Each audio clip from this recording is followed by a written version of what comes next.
आपल्या घराचं मुख्य प्रवेशद्वारच असतं, तिथून सकारात्मक ऊर्जाही आपल्या घरामध्ये येत असते आणि तिथून नकारात्मक ऊर्जासुद्धा तुमच्या घरामध्ये प्रवेश करू शकते. सकारात्मक ऊर्जा म्हणजे माता लक्ष्मीचं जेव्हा आपल्या घरामध्ये आगमन होतं, माता लक्ष्मी आपल्या घरामध्ये स्थिर राहते, तेव्हा आपल्या आयुष्यामध्ये घरामध्ये सुख, समृद्धी, ऐश्वर्य, भरभराट आपल्याला बघायला मिळते.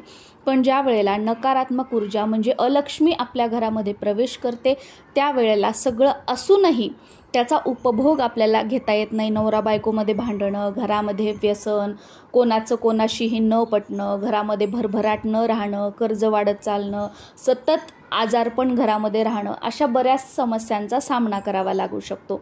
मग अशा वेळेला वर्षातून एकदा अक्षय तृतीयेच्या दिवशी जी काही आपल्या घरामध्ये नकारात्मकता असेल ती दूर व्हावी आणि इथून पुढे आपल्या घरामध्ये उंबरठ्याच्या आत फक्त सकारात्मक ऊर्जेने प्रवेश करावा, यासाठी आपल्या घराच्या मुख्य प्रवेशद्वारावर दार जेव्हा आपण बंद करतो तेव्हा आतून हा जो तोडगा आहे, हा उपाय आहे, हा आपल्याला करायचा आहे.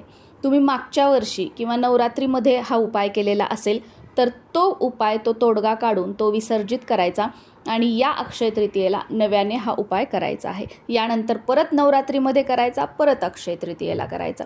या पद्धतीने हा तोडगा जो आहे तो रिपीट करायचा असतो. तुमच्याजवळ खूप नॉलेज आहे, तुम्हाला खूप माहिती आहे, हुशार आहेत, पण तुमच्या नॉलेजचा यूज करण्यासाठी तुमच्याकडे संधीच नाही आली तर तुमच्या त्या नॉलेजला काहीही अर्थ नाही आणि तुमच्या त्या हुशारीमुळे तुम्हाला पैसाही मिळणार नाही. तुमच्या हुशारीचा उपयोग करून तुम्हाला पैसा मिळावा म्हणजे लक्ष्मी प्राप्ती व्हावी, यासाठी संधी तर अगोदर तुमच्याकडे यायला हवी. तर अशा नवनवीन संधी आणण्याचं कामसुद्धा हा तोडगा जो आहे, हा उपाय जो आहे तो करेल. त्याचबरोबर आपल्या घरामध्ये कित्येक जण येत असतात, नातेवाईक असतील, शेजारी असतील, मित्रमंडळी असतील. प्रत्येकजणच आपला हितचिंतक असतो का? नाही. बरेच जण तोंडावर बोलून दाखवतात, त्यांना काही आवडलं नाही आवडलं तोंडावर बोलून दाखवतात, भलेही आपल्याला राग येऊ का चांगलं वाटू, आणि भलेही तुम्हाला 2 मिनटं राग येईल, पण हे असं बोलणारे जे लोक आहेत ना, ते खरंच खूप परवडले. पण बरेचसे लोक असं असतात की तुमच्या तोंडावर चांगलं बोलतात पण मागे तुम्हाला नावं ठेवतात आणि तुमचं चांगलं झालेलं त्यांना बघवत नाही. अशा लोकांपासून खरोखरच खूप धोका असतो आणि खरोखरच अशाच लोकांपासून, अशाच नकारात्मक प्रवृत्तीपासून आपल्या घराचं, आपलं संरक्षण व्हावं, त्यासाठी हा उपाय जो आहे तो अतिशय प्रभावशाली आहे.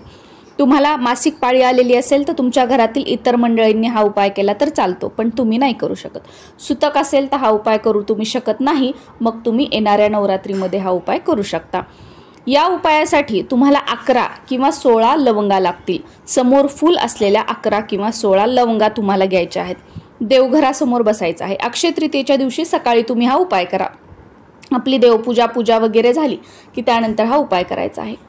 देवघरासमोर बसायचं आहे. देवासमोर दिवा, धूप, बत्ती लावलेली असावी. बसण्यासाठी आसन घ्यावं आणि हो, अक्षय तृतीयेच्या दिवशी सकाळी उठल्यानंतर देवपूजा करण्याच्या सुद्धा अगोदर आपल्या मुख्य प्रवेशद्वाराचं पूजन करायचं आहे. म्हणजे उंबरठा पुसून घ्यायचा आहे, उंबरठ्याला हळदीचं लेपन करून घ्यायचं आहे.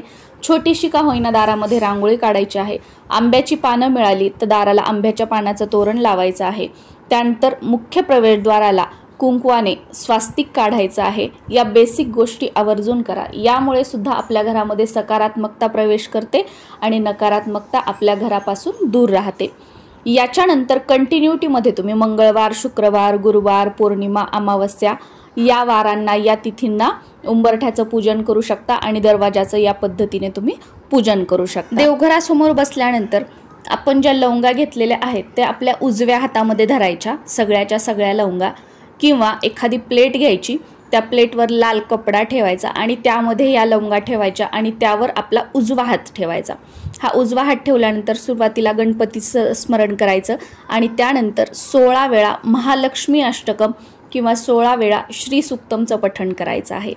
श्री सुक्तम किंवा महालक्ष्मी अष्टकम असं म्हणायचं की आपलं स्वतःला तरी ते ऐकू यावं. जे उच्चार आहेत मंत्र स्तोत्राचे ते या लवंगांवरती पडावेत आणि या लवंगा अभिमंत्रित व्हाव्यात, यासाठी थोडंसं मोठ्याने हे पठण करायचं आहे. 16 वेळा म्हणून झाल्यानंतर 1 वेळा तुम्हाला विष्णू सहस्त्रनाम म्हणायचं आहे किंवा एक वेळा तुम्ही विष्णू सहस्त्रनाम ऐकू शकता जर तुम्हाला म्हणता येत नसेल तर. आणि विष्णू सहस्त्रनाम तुम्हाला ऐकायचंही नाही आहे किंवा म्हणायचंही नाही आहे, मग अशा वेळेला तुम्ही व्यंकटेश स्तोत्र म्हणू शकता. व्यंकटेश स्तोत्र तुम्ही संस्कृत म्हणू शकता किंवा मराठी म्हणू शकता, कोणतंही एक तुम्हाला म्हणायचं आहे, दोन्हीचाही प्रभाव तेवढंच आहे. आता व्यंकटेश स्तोत्र किंवा विष्णू सहस्त्रनाम का म्हणायचं आहे, तर आपण सगळेजण बघा लक्ष्मीच्या मागे म्हणजे पैशाच्या मागे धावतो, पण पैसा म्हणजेच लक्ष्मी ही चंचल आहे, ती आज आहे तर उद्या नाही. मग अशा वेळेला माता लक्ष्मी आपल्या घरामध्ये स्थिर राहावी, जो काही पैसा आपल्याकडे येतो त्यामध्ये भरभराट व्हावी, यासाठी भगवान विष्णूंचं आपल्याला पूजन, त्यांची उपासना करायची आहे. कारण अशी एकच जागा आहे जिथे माता लक्ष्मी स्थिर राहते आणि त्या जागी भरभराट करते. ती जागा म्हणजे जिथे भगवान विष्णूंचा वास आहे, जिथे भगवान विष्णूंची उपासना केली जाते, तिथे माता लक्ष्मी स्थिर राहते आणि त्या घरामध्ये, त्या वास्तूमध्ये भरभराट सुद्धा करते. म्हणून महालक्ष्मी अष्टकम किंवा श्री सुक्तम म्हणून झाल्यानंतर तुम्हाला विष्णू सहस्त्रनाम किंवा व्यंकटेश स्तोत्राचा पाठ आवर्जून करायचा आहे. आणि त्यानंतर ह्या ज्या लवंगा आहेत तुम्ही हातात घेतलेल्या असतील तर एक छोटासा लाल कपडा घ्यायचा, त्यामध्ये ह्या लवंगा टाकायच्या आणि प्लेटमध्ये ठेवलेला असेल तर आपण लाल कपड्यावरतीच ते ठेवलेलं आहे. लाल दोऱ्यानेच याची गाठ बांधून घ्यायची आहे, किंवा तो कपडा जर जास्तीचा असेल तर त्या कपड्यानेच तुम्ही गाठ मारली तरी सुद्धा चालते. आणि हा 11 किंवा 16 सिद्ध केलेला जो तोडगा आहे लवंगाचा, हा तुम्हाला आपल्या घराचं मुख्य प्रवेशद्वार जे असतं तर मुख्य प्रवेशद्वाराच्या आतून, उंबरठ्याच्या आतून आपल्या घरामध्ये दार जेव्हा आपण लावून घेतो आणि आपण आपल्या घरामध्ये असतो तर अशा वेळेला तुमचं मुख्य प्रवेशद्वार लावून घ्यायचं.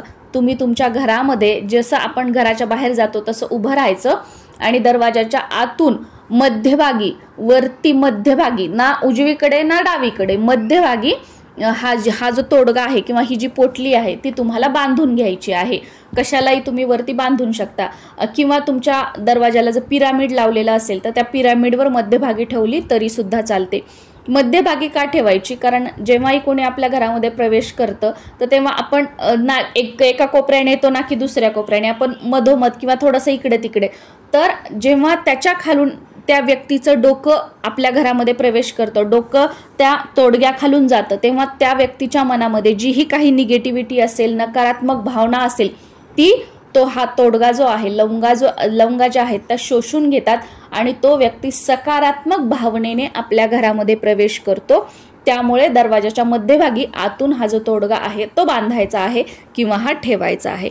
यामुळे लक्ष्मी प्राप्ती म्हणजे सकारात्मक ऊर्जा सुद्धा आपल्या घरामध्ये प्रवेश करेल. कारण माता लक्ष्मीच्या उपायांमध्ये माता लक्ष्मीला आकर्षित करण्यासाठी सुद्धा लवंगांचा खूप जास्त उपयोग होतो. त्याचबरोबर तांत्रिक गोष्टी असतील त्याच्यामध्ये सुद्धा लवंगांचा खूप जास्त उपयोग होतो आणि नकारात्मक ऊर्जा हटवण्यासाठी सुद्धा आपण लवंगांचा उपयोग करतो. त्याच्यामुळे हे तिन्ही लाभ जे आहेत ते आपल्याला बघायला मिळतात आणि घराचं तर आपल्या संरक्षण होतं, त्याचबरोबर माता लक्ष्मीची सुद्धा आपल्यावर कृपा होते. म्हणजे माता लक्ष्मीला आकर्षित करण्यासाठी सुद्धा हा तोडगा जो आहे तो खूप फायद्याचा आहे. आणि एकदा हा आपण तोडगा लावला आणि मग जेव्हा आपण दरवाजाचं पूजन वगैरे करतो, धूप अगरबत्ती ओवाळतो, तर तेव्हा इथे सुद्धा आपल्याला ओवाळून घ्यायची आहे. या प्रकारे हा साधा सोपा तोडगा अक्षय तृतीयेच्या दिवशी सकाळी तुम्हाला करायचा आहे. सकाळी आपण सिद्ध करून देवघराजवळ ठेवलं तर दिवसभरामध्ये तुमच्या वेळेनुसार कधीही तुम्ही दरवाजावर हा जो तोडगा आहे तो लावू शकता. नमस्कार.